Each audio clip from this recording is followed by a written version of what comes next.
Hello everyone, ang topic natin ngayon is about uh, types of diodes. Okay, so diodes. Okay, so meron tayong types of diodes. Okay, so napaka-importante nito, no? So dapat alam nyo rin ito. Yung mga maraming mga purpose yung mga diodes natin, ano. So una is varactor or varactor, varactor diode. Okay? So, ang symbol niyan is, of course, yung diode natin is palaging may arrow yan, no? Okay, so ganyan ang symbol niya.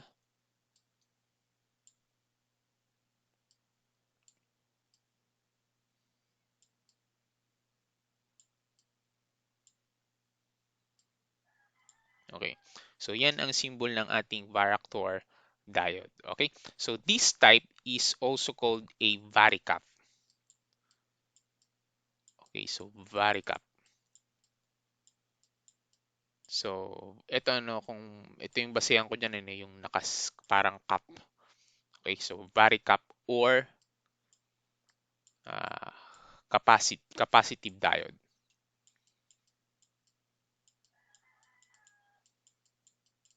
Yan.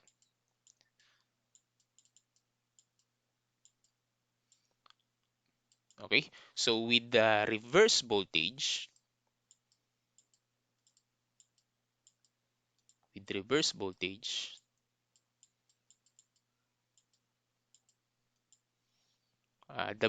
the barrier voltage enables the junction to serve as a capacitance. Okay, so yun ang ibig sabihin ng ating uh, varactor diode. Okay, so again, a capacitive diode can be used for electronic tuning by controlling resonant frequency of tune circuit for the oscillator. Okay? So next is yung ating Zener diode.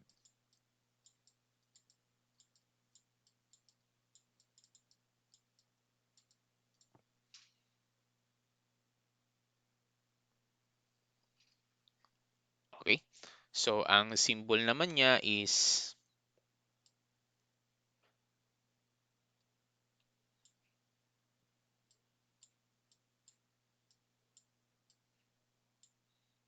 paganyan. Okay? So kung papasin niyo parang pa letter Z na nakatumbang Z, ano. So Zener diode. Okay? So these are voltage reference diodes. Okay? So tatandaan niyo naman na ito ay voltage reference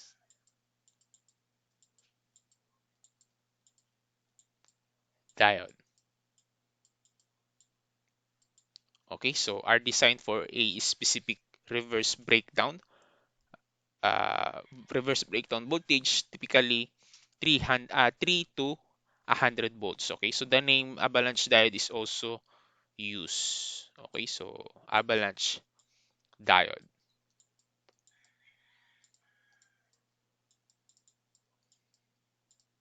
Okay, so next is yung atin namang tunnel diodes.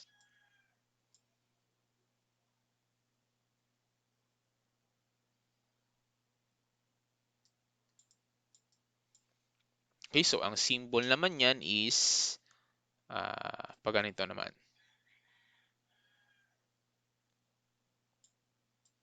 So nakaganyan naman siya, no? So parang kumbaga sa construction, merong biga, ano, yung pinaka-tunnel na sumasalo.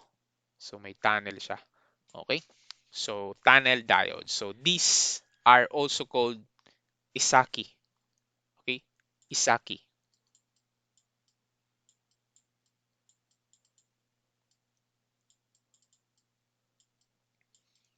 Kisaki diodes. Okay, so the tunnel diodes can be operated as an amplifier or oscillators. Okay? So next is yung ating light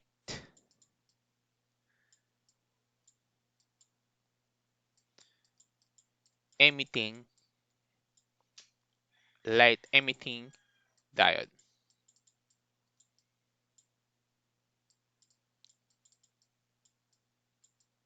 Okay, so yung pinaka very common sa lahat na ating naririnig, ano, so LED. Okay, sa ating mga bulb, sa ating mga binibiling mga ilaw, no. So generally generates light output naman. So kapag may flow ng current dun sa ating diode, yung sa ating light emitting diode na tinatawag or yung LED, magge-generate siya ng lights. Okay, so iilaw ngayon yung ating LED, ano. So ang kailangan niya is forward voltage is used for the LED. So kailangan forward voltage, so para mag-glow or mag-generate ng light. So typically ang values niyan is 1.6. Okay? So ang pinaka-symbol naman yan is simply diode. Diode na normal natin, yan, ganyan. So may arrow siya na dalawa palabas. So yung arrow na dalawa is, ang pinaka-purpose niya is nagge-generate siya ng light out. Okay? So glow. So kaya ganyan yung ating pinaka ginawa dyan, ano. So yan base lang sa aking obserbasyon. Okay? So yung pinaka-last naman natin is the photodiode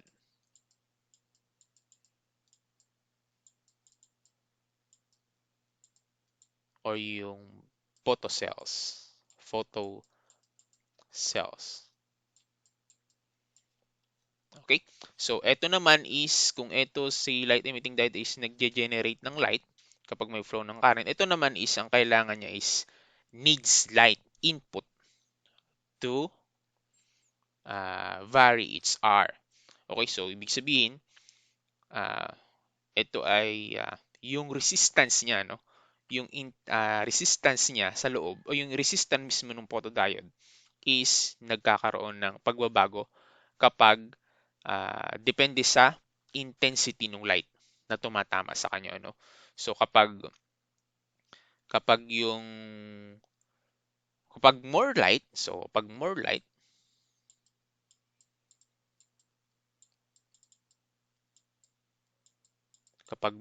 so yung resistance niya ay nag-decrease. Now, kapag naman without light, yung R niya is na tumataas, ano, typically in mega ohms. Okay, so kapag dumidilim, na siya, yung R niya, yung resistance ng ating photodiode or photocell ay nagre-range ng mega ohms. So tumataas. Okay? So yung kapag naman tumataas naman yung light or merong liwanag, ano, yung resistance naman niya ay bumababa. Okay? Bumababa. So again, kapag without light or yung humihina, no, yung light niya, yung range niya naman ay tumataas. Kapag naman tumataas yung light niya or yung more light, yung kanya namang resistance ay nag-decrease. Okay? So ito, kung papansin nyo, ito yung mga ginagamit kapag meron kayo nabiling mga sa mga electrical, ano, yung kapag uh, may ilaw, pag yung mga nilalagay ito sa labas, ano, na ilaw, na kapag may araw siya, nagkukusang mamatay naman yung ating bulb. Okay? So ito yung ginagamit doon. Tapos kapag naman dumidilim na, nabubuhay na yung ilaw natin. Okay? So yun yung reaction nito. So needs light input to vary its R. Okay? So yun yung ating pinaka photodiode or photo cells. Okay? So ang pinaka symbol naman yan is again diode. Simple diode. Then yung arrow naman sa kanya is papasok. O, kasi input siya, no? So needs lights input. Okay?